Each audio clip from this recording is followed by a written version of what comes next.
Shalom Bapak Ibu Saudara-saudara yang dikasihi oleh Tuhan. Hari ini kita akan belajar tentang makna kenaikan Yesus Kristus ke surga.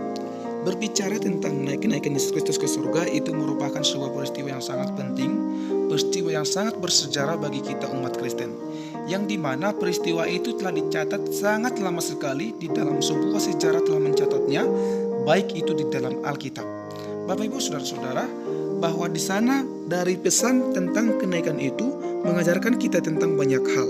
Tetapi sebelumnya mari kita menyimak dan merenungkan tentang pesan-pesan yang disampaikan Tuhan Yesus kepada para murid sebelum ia naik ke surga.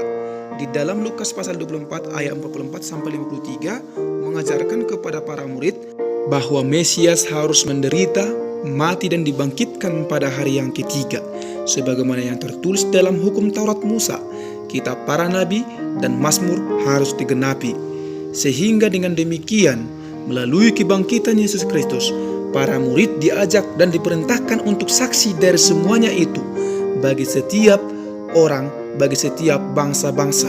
Dengan demikian, orang datang dalam pertobatan dan memperoleh pengampunan dosa dengan dinyatakan di dalam nama Yesus.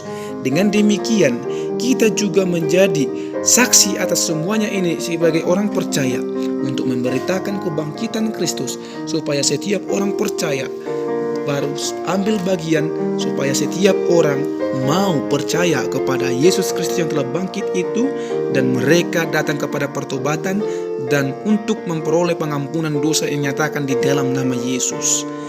Dengan demikian, melalui pemberitaan kita tidak perlu takut, karena kita telah diperlengkapi dengan kuasa yang maha tinggi, yaitu kuasa Roh Kudus yang senantiasa menaungi kita, yang memberikan kita hikmat, supaya setiap apapun yang kita lakukan melalui pemberitaan kita dikuatkan dan diteguhkan senantiasa dalam saat memberitakan tentang kebangkitan Yesus Kristus.